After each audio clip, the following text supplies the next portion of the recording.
आज जो चैप्टर हम लोग स्टार्ट कर रहे हैं इसका नेम है क्लॉक। क्लॉक ये आप सबने देखी है, टाइम देखने के काम आती है। हमें सर्कुलर फॉर्म में या फिर आपको कभी कुछ इस तरीके से स्क्वायर फॉर्म में ये सब दिख जाते हैं, बट हम यहाँ पर स्क्वायर जो सर्कल फॉर्म है वो लेंगे। देखिए, अगर हमारे पास घड़ी है, कोई क्लॉक है, तो उसमें हमारे पास 3 सुइयां होती हैं। जो सबसे छोटी सुई होती है इसे हम कहते हैं hour hand. This is hour hand. इससे जो बड़ी वाली होगी this is known as minute hand. ये मिनट की सुई हो गई। And the smallest one means जो सबसे पतली होती है, सबसे लंबी यही होती है, स्मॉलेस्ट नहीं, सबसे लंबी होगी, तो इसको हम कहेंगे second hand. So this is second hand.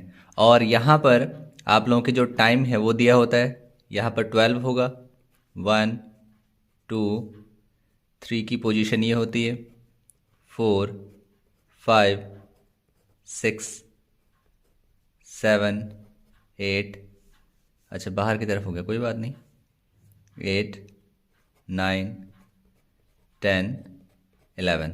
सो इस तरह से इसकी जो टाइम है किसी भी क्लॉक के ऊपर इस तरह से लिखा होता है। तो इसके बाद देखिए, 1 hour is equals to 60 minutes होते हैं। 1 घंटे में 60 मिनट होते हैं। और 1 minute is equals to 60 seconds. ये भी हमें पता होता है कि 1 घंटे में 60 सेकेंड्स होते हैं। अच्छा, कभी अगर ये लिखा हो 30 मिनट्स, 30 मिनट्स, अगर कभी आपको सेंटेंस में हाफ एन आवर लिखा हो, हाफ एन आवर, तो उसका मतलब होता है 30 मिनट्स। और कभी अगर किसी क्वेश्चन के सेंटेंस में अगर आपको लिया हो, अगर गिवन है quarter of an hour, quarter of an hour means होता है 15 मिनट्स। तो ये कुछ टर्म्स हैं ये जो आपको याद रखनी है। उसके बाद देखिए, अगर कोई क्लॉक है, कुछ इंपॉर्टेंट पॉइंट्स हम डिस्कस कर लेते हैं। अगर कोई क्लॉक है तो उस पे जो मिनट हैंड है और जो आवर हैंड है उनके बीच में 90 डिग्री 1 आवर में कितनी बार बजेगा? 1 आवर में 90 डिग्री की पोजीशन पे ये कितनी बार आएंगे? 1 घंटे में ये 2 टाइम्स, 2 बार 90 डिग्री की पोजीशन में आते हैं। तो अगर हम 12 आवर्स की बात करें तो 12 आवर्स में कितने बार आएंगे? ये आते हैं 22 टाइम्स। ये आपको याद रखना है।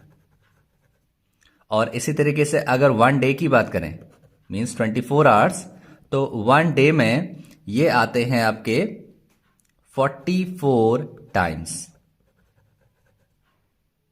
इस तरीके से जो मिनट हैंड है और आवर हैंड है आपस में 90 डिग्री में 1 आवर में 2 टाइम्स, 12 आवर्स में 22 टाइम्स और 24 आवर्स में 44 टाइम्स आते हैं। इसी तरीके से अगर हम बात करें कि ये दोनों अपोजिट कब रहते हैं, तो जैसे ये हो गए, ये दोनों अपोजिट मीन्स 180 डिग्री का एंगल 1 आवर में कितनी बार बनाते हैं? ये दोनों 180 डिग्री का एंगल 1 आवर में 1 टाइम बनाते हैं। सिर्फ एक ही बार क्या होगा, ये एक दूसरे के अपोजिट होंगे।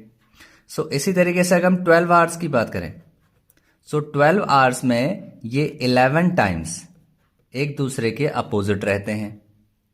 और इसी तरीके से 1 डे यानी कि 24 आवर्स में ये दोनों 22 टाइम्स एक दूसरे के अपोजिट रहते हैं। तो ये चीज भी आपको ध्यान में रखना है। उसके बाद नेक्स्ट, ये कोइंसाइड कितनी बार करते हैं? मीन्स एक दूसरे के ऊपर। ये हो गई hour hand, this is minute hand. तो एक दूसरे के ऊपर कितनी बार आते हैं उसको हम कहते हैं कोइंसाइड करना। तो देखिए, 1 आवर में तो ये एक दूसरे के ऊपर सिर्फ एक ही बार आते हैं, 1 टाइम।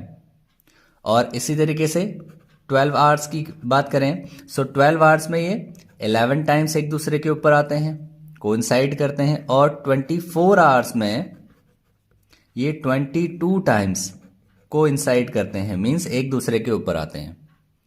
तो जो हमारा अपोजिट है और 180 है, अपोजिट है मीन्स 180 डिग्री है, और हमारा जो कोइंसाइड वाला केस है इसमें सेम रहता है। 1 आवर में 1 टाइम, यहाँ पर भी 12 आवर्स में 11 टाइम्स, यहाँ पर भी, और 24 आवर्स में 22 टाइम्स, यहाँ पर भी सेम रिजल्ट देखने को मिलता है। तो ये कुछ चीजें हैं जो आपको ध्यान में रखनी है।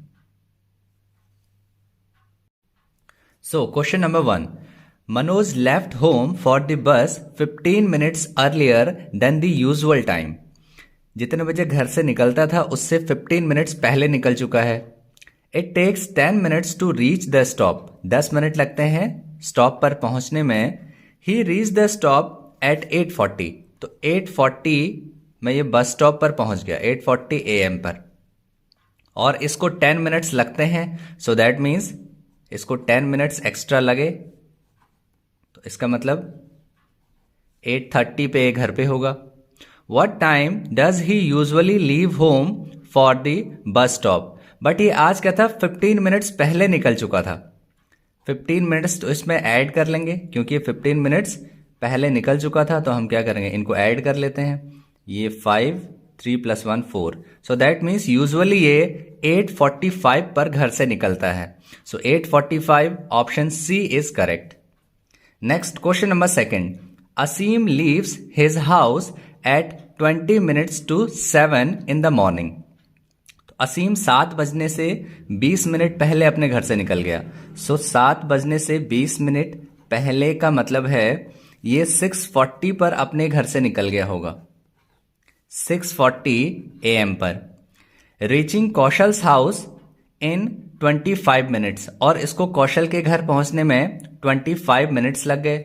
सो 25 ऐड कर लेंगे इसको, तो यहां हो जाएगा 5, ये हो जाएगा 4 + 2 6, और ये हो जाएगा 6।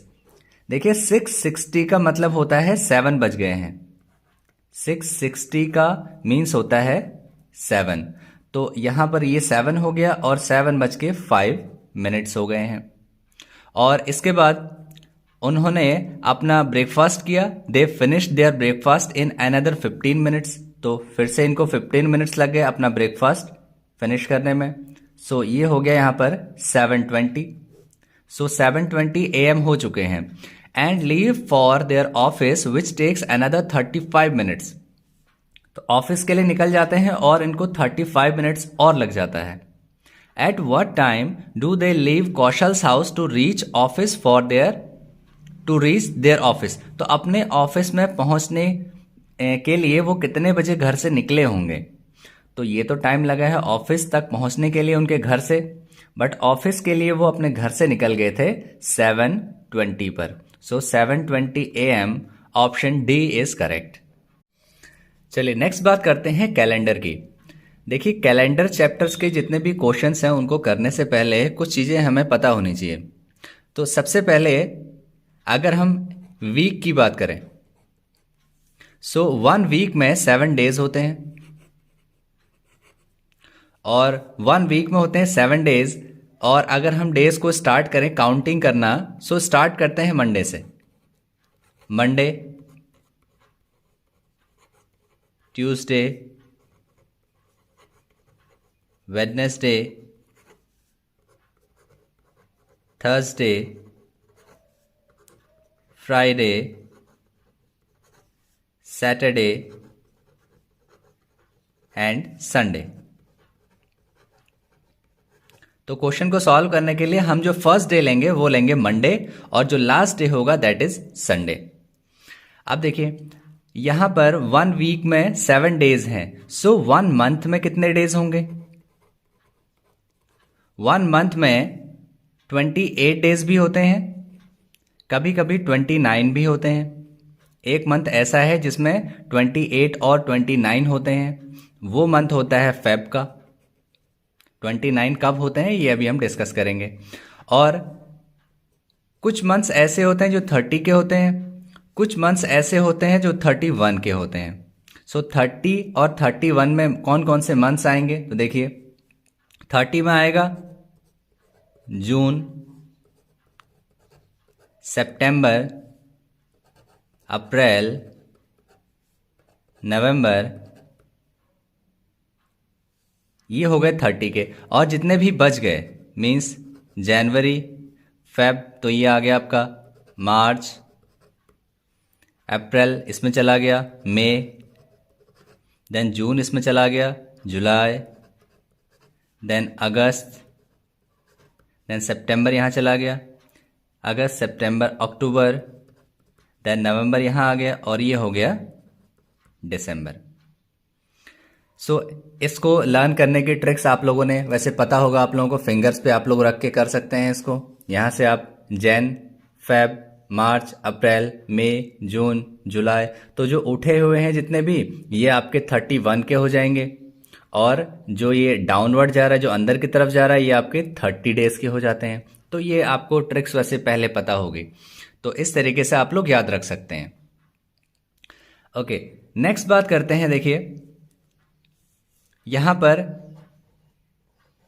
ईयर्स की, तो यहां पर ईयर्स भी 2 टाइप्स के होते हैं। एक होता है लीप ईयर और सेकंड होता है ऑर्डिनरी ईयर। ऑर्डिनरी ईयर में 365 डेज होते हैं। मींस यहां पर जो फरवरी होगा, फेब हमारा 28 डेज का होगा इस वाले केस में, ऑर्डिनरी ईयर में। और अगर लीप ईयर की बात करें तो यहां पर 366 डेज हो जाते हैं। सो यहां पर जो फरवरी होता है वो 29 डेज का होता है। तो अब लीप ईयर जो है वो हर चौथे ईयर में आता है, मींस 4 ईयर्स के बाद जो है वो लीप ईयर आता है। अब अगर हमें फाइंड करना है कि कौन सा ईयर लीप ईयर है, कौन सा ईयर लीप ईयर नहीं है, सो हम लोग क्या करते हैं, सिंपली 4 से डिवाइड कर देते हैं किसी भी ईयर को। फॉर एग्जाम्पल 1994 ले लिया हमने। अब अगर हमें फाइंड करना है कि ये लीप ईयर है या फिर नहीं है, तो आप क्या करोगे, जो इसके जो यूनिट प्लेस और टेंस प्लेस है, इन दोनों को लोगे और इसको हम लोग डिवाइड करेंगे 4 से। सो 4 से डिवाइड किया, 4 2 जा 8, 4 3 जा 12, मीन्स कंप्लीटली डिवाइड नहीं हो रहा है। So that means this is not a leap year. इसी तरीके से अगर हम 2004 ले लेते हैं, सो यहां पर ये 04 है। अगर आप 4 से 4 को डिवाइड करोगे तो ये कंप्लीटली डिवाइड हो जाएगा, रिमाइंडर 0 बचेगा। That means 2004 is a leap year, तो ये लीप ईयर में आ जाएगा। और 1994 आपका ऑर्डिनरी ईयर ही रहेगा। सो इस तरीके से आप लोग फाइंड कर सकते हैं कि कौन सा लीप ईयर होता है, कौन सा नहीं होता है। बट यहां पर एक कंडीशन है, अगर कहीं आपका अगर कोई सेंचुरी आता है, सेंचुरी मीन्स 100, 200 या फिर 2000 या फिर 1900, तो इस तरीके से अगर सेंचुरी आती है, सो सेंचुरी में आपको क्या करना होता है, यहां पर सेंचुरी को आप डिवाइड करके देखते हो 400 से। अगर वो डिवाइड होता है तब आप कहते हो कि वो एक लीप ईयर है। फॉर एग्जाम्पल अगर हम 1900 को लेते हैं, इसको अगर 400 से डिवाइड करते हैं तो यहां पर 20 कैंसिल, 19 जो है ये 4 से डिवाइड करके देखते हैं, 4 4 जा 16, यहां 3 रिमाइंडर आ गया। दैट मीन्स ये डिवाइड नहीं हो रहा है। सो जो 1900 है ये हमारा ऑर्डिनरी ईयर हो जाएगा, ये लीप ईयर में नहीं आएगा। अब इसी तरीके से 2000 की अगर बात करें, सो 2000 को हम लोग 400 से अगर डिवाइड करते हैं, सो 0 कैंसिल, 4 से डिवाइड करते हैं 20 को, 4 5 जा 20, तो ये कंप्लीटली डिवाइड हो रहा है, 5 आ रहा है। That means 2000 is a leap year. तो इस तरीके से हम लोग कोई भी अगर सेंचुरी गिवन है, कोई भी अगर सेंचुरी गिवन है तो उसको डिवाइड करते हैं 400 से। सेंचुरी में डिवाइड करते हैं 400 से, और अगर कोई नॉर्मल ईयर दिया हो सो हम उसको डिवाइड करते हैं 4 से। सो इस तरीके से हम लोग फाइंड करते हैं कि कोई ईयर लीप ईयर है या फिर ऑर्डिनरी ईयर है। सो अब कैलेंडर से रिलेटेड जितने भी क्वेश्चंस बनते हैं वो देख लेते हैं। देखिए क्वेश्चन नंबर 3 गिवन है, Pratap correctly remembers that his mother's birthday is before 23 April. तो इसको हम इस तरीके से फॉर्म कर लेते हैं वर्टिकल में। तो इसको याद है कि इसके जो मदर का बर्थडे है वो 23rd से पहले आता है, 23 अप्रैल से पहले, बट आफ्टर 19 अप्रैल, लेकिन 19 के बाद आता है। ये भी इसको करेक्टली याद है। Whereas his sister correctly remembers that their mother's birthday is not on or after 22 April, और उसकी जो सिस्टर है उसको करेक्टली याद है कि उसकी मदर का बर्थडे 22 को भी नहीं है और उसके बाद भी नहीं आता है। सो 19 के बाद और 22 से पहले दो डेट्स हो गई, 20 और 21। तो अभी देखिए उसके बाद क्वेश्चन में गिवन है on which day in April is definitely their mother's birthday. So that means उसकी मदर का बर्थडे 20 को भी हो सकता है और 21 को भी हो सकता है। So that means option C is correct, 20th और 21st। So next is question number 4th। Rajat correctly remembers that his mother's birthday is not after 18 June. So Rajat को बिल्कुल अच्छे से याद है कि उसकी मदर का बर्थडे 18 जून के बाद नहीं है, इसके बाद के किसी भी डेट में नहीं है। His sister correctly remembers that their mother's birthday is before 20 June. उसके सिस्टर को बिल्कुल अच्छे से याद है कि 20 से पहले पहले पड़ता है, बट आफ्टर 17th, लेकिन 17 के बाद, लेकिन 17 के बाद पड़ता है। On which day in April was definitely their mother's birthday. तो कौन से डेट में होगा? तो 17 के बाद एग्जैक्टली इसको याद है, तो 17 के बाद 18 हो गया, लेकिन 18 के बाद नहीं है, ये इसको करेक्टली याद है। सो 18 के बाद अगर नहीं है, इसको करेक्टली याद है, और 17 के बाद है, सो दैट मीन्स 18th वो डेट होगा 18th ऑफ जून, जब इसकी मदर का जो होगा बर्थडे होगा। So that means 18th June, option C is correct. Next question number 5th। Meena correctly remembers that her father's birthday is after 18th May. इसके जो फादर का बर्थडे है 18th मे के बाद आता है, बट बिफोर 22 में, लेकिन 22 में से पहले आता है। सो 18 के बाद 19 आ गया, 20 एंड 21, इन तीनों में से किसी एक डेट में होगा। Her brother correctly remembers that their father's birthday is before 24th May. Brother को याद है कि 24 से पहले पहले है, बट आफ्टर 20th में, लेकिन 20 मई के बाद में है, 20 के बाद में है और 24 से पहले है। On which date in May was definitely their father's birthday. तो 20 के बाद वाला जो डेट है दैट इज 21, और इसको करेक्टली याद है कि 22 से पहले आ रहा है, सो दैट मीन्स 21 वो डेट हो जाएगी जिस दिन इनके फादर्स का बर्थडे होगा।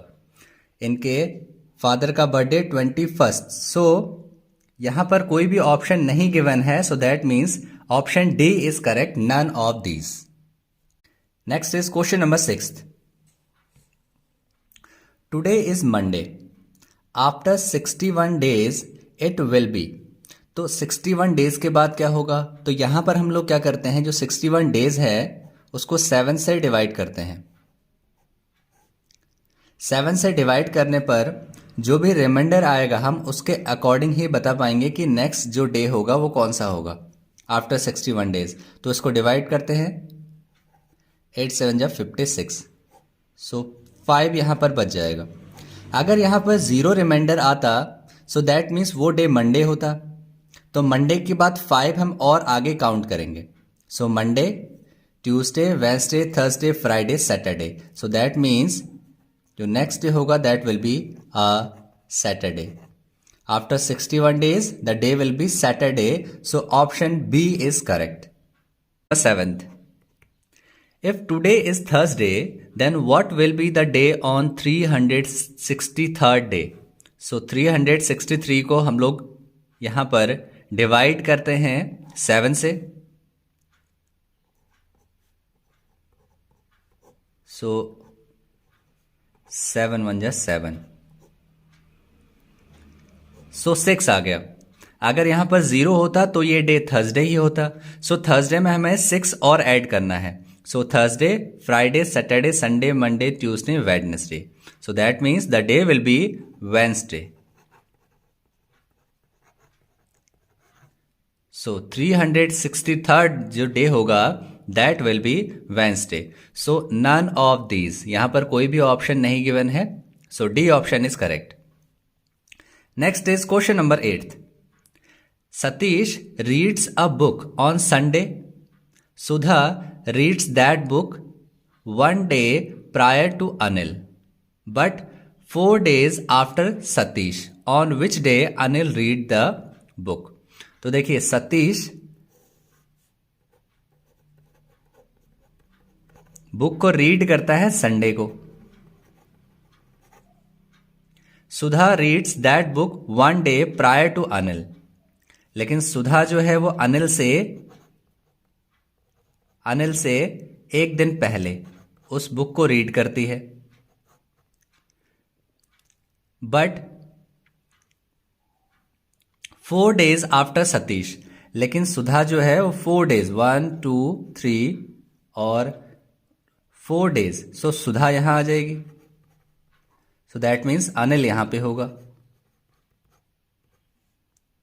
सो क्वेश्चन में गिवन है, पूछा गया है on which day Anil read the book. So Sunday यहां पे हो गया. So Monday, Tuesday, Wednesday, Thursday, Friday. So that means Anil उस बुक को रीड करेगा ऑन फ्राइडे.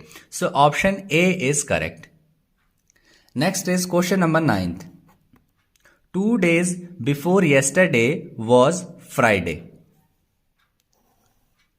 सो ये येस्टरडे हो गया. सो येस्टरडे से 2 दिन पहले क्या था? फ्राइडे था. Then what day of the week will be day after tomorrow. So day after tomorrow कौन सा होगा? मीन्स इस डे का पूछा है कि ये डे कौन सा होगा. डे आफ्टर टुमारो मीन्स परसों का डे कौन सा होगा. सो डे आफ्टर टुमारो, तो ये येस्टरडे हो गया, ये टुडे हो गया. यहां पर टुडे ले लिया हमने, तो ये हो गया टुमारो, ये हो गया day after tomorrow. So that means Friday के बाद Saturday, Sunday, Monday, Tuesday, Wednesday. So that means day after tomorrow will be Wednesday. So option D is correct. Now question number 10. If a day before yesterday was Thursday. If a day before yesterday, so that is day, this is Thursday, was Thursday, this is yesterday and this is today. Then when will Sunday fall? Sunday कब पड़ेगा? So Thursday, this is Friday, this is Saturday and this is Sunday. So ये tomorrow हो गया. ये day before yesterday, day before yesterday, yesterday and this is today, this is tomorrow. So Sunday पड़ेगा on tomorrow. So tomorrow option C is correct. So next is question number 11. If day after tomorrow is Tuesday. So this is today, this is tomorrow and this is day after tomorrow. Day after tomorrow is Tuesday. Then what day of the week will it be on 2 days after the day after tomorrow? So this is day after tomorrow. So 2 days after 2 days. So that means 1. This is 2. After the day after tomorrow. So this will be, so Tuesday, Wednesday and Thursday. So so this will be 2 days after day after tomorrow. So Thursday, option D is correct. Next is question number 12. If Tuesday falls 3 days after today, if Tuesday, so this is Tuesday, falls 3 days after today, so that means this is today. Tuesday पड़ रहा है 3 days after today. What day of the week was it on 4 days before yesterday? So 4 days before yesterday. So this is today. This is yesterday. So yesterday से 4 दिन पहले 1 2 3 4. सो कौन सा day पड़ेगा? तो यहां से हम लोग अब रिवर्स चलते हैं. So this is Tuesday, then this must be Monday, Sunday, Saturday, then Friday, Thursday, Wednesday, Tuesday and Monday. So ये कौन सा डे होगा? This will be Monday. Option A is correct. Next is question number 13. In a month of 31 days, third Thursday fall on 16th. So 16th date को पड़ रहा है Thursday.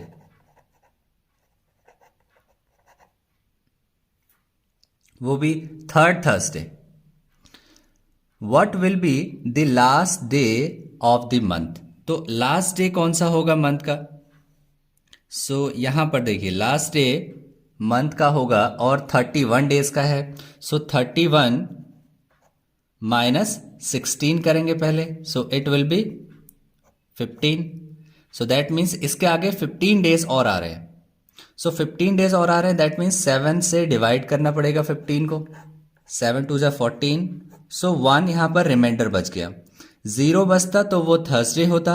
1 है तो एक नेक्स्ट डे बढ़ा देते हैं. सो दैट मीन्स वो हो जाएगा Friday. So Friday, option A is correct. So fifth Friday. Fifth Friday, option A is correct. This question number 14th. If 18th February 1997 falls on Tuesday, so this is 18th of Feb 1997 और इस दिन पड़ रहा है Tuesday. Then what will be the day on 18th February 1999? So 18th February 1999 को कौन सा day पड़ेगा ये पूछा है. तो यहां पर देखिए 2 इयर्स का गैप आ गया. अब इन 2 इयर्स में क्या कहीं कोई लीप ईयर है? क्या इसके बीच में 1998 आएगा? तो यहां पर क्या 1998 एक लीप ईयर है? 4 से अगर आप डिवाइड करते हो तो ये कंप्लीटली डिवाइड नहीं होगा. अगर आप 1997 को डिवाइड करते हो तो ये भी डिवाइड नहीं होगा. 1999 को डिवाइड करते हो तो ये भी कंप्लीटली डिवाइड नहीं होगा. So that means in 2 years में कोई भी लीप ईयर नहीं है.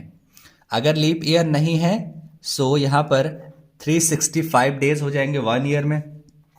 2 ईयर में अगर कैलकुलेट करें, मल्टीप्लाई करते हैं, सो 730 आ गए. सो 730 डेज हो गए हमारे 2 इयर्स में. अब यहां पर number of odd days find करते हैं. सो उसके लिए क्या करते हैं हम लोग, 7 से डिवाइड करना पड़ेगा. सो 7 से डिवाइड जैसे ही किया हमने, ये 3 0 उतार दिया. सो यहां पर आ जाएगा एक 0. सो 7 4 जा 28. सो दैट मीन्स 2 डेज हमारे यहां पर बच गए. अगर यहां पर रिमाइंडर 0 आता सो दैट मीन्स 18th February होता हमारा ट्यूसडे. बट यहां रिमाइंडर 2 डेज आया है. सो दैट मीन्स हम लोग 2 डेज एक्स्ट्रा आगे बढ़ा देंगे. So Tuesday, Wednesday, Thursday. So that means 18th February 1999 will be Thursday। और अगर आप ऐसे याद रख सकते हैं कि इस साल अगर 18 फरवरी 1997 को, तो अगर इस बार ट्यूसडे है, सो 1998 में ये वेंसडे होगा, एक दिन बढ़ जाता है। सो इसी तरीके से 18 फरवरी 1999 में यहाँ पर भी एक बढ़ जाएगा, सो यहाँ वेंसडे था तो ये थर्सडे हो जाएगा। सो इसी तरीके से हर साल जो है उसी डेट में एक एक डे बढ़ जाता है, अगर वो एक नॉन लीप ईयर है तो, अगर ऑर्डिनरी ईयर है तो। अगर बीच में कहीं लीप ईयर आ जाता है तब आपको 2 डेज इंक्रीज करना होता है। सो यहां पर 18 फरवरी 1999 Thursday, so option C is correct. Next is question number 15। So question number 15th is, if January 1 is a Friday, this is January 1 is a Friday, then what is the first day of the month of March in a leap year? So मार्च का first यानी कि first March क्या होगा अगर ये एक leap year है तो। लीप ईयर है तो देखिए जैन के बाद, जैन होता है 31 का, यानी कि 31 डेज होते हैं। और अगर ये लीप ईयर है तो दैट मीन्स लीप ईयर फरवरी में 29 डेज हो जाते हैं लीप ईयर में। ऑर्डिनरी 28 रहते हैं, लीप ईयर में 29 हो जाते हैं। सो दैट मीन्स, और फर्स्ट मार्च तक पूछा है, सो इनको ऐड कर देते हैं 0, 3, 2, 5, 6। सो दैट मीन्स इनके बीच में 60 डेज हो गए। तो अब हमें इसे डिवाइड करना पड़ेगा 7 से।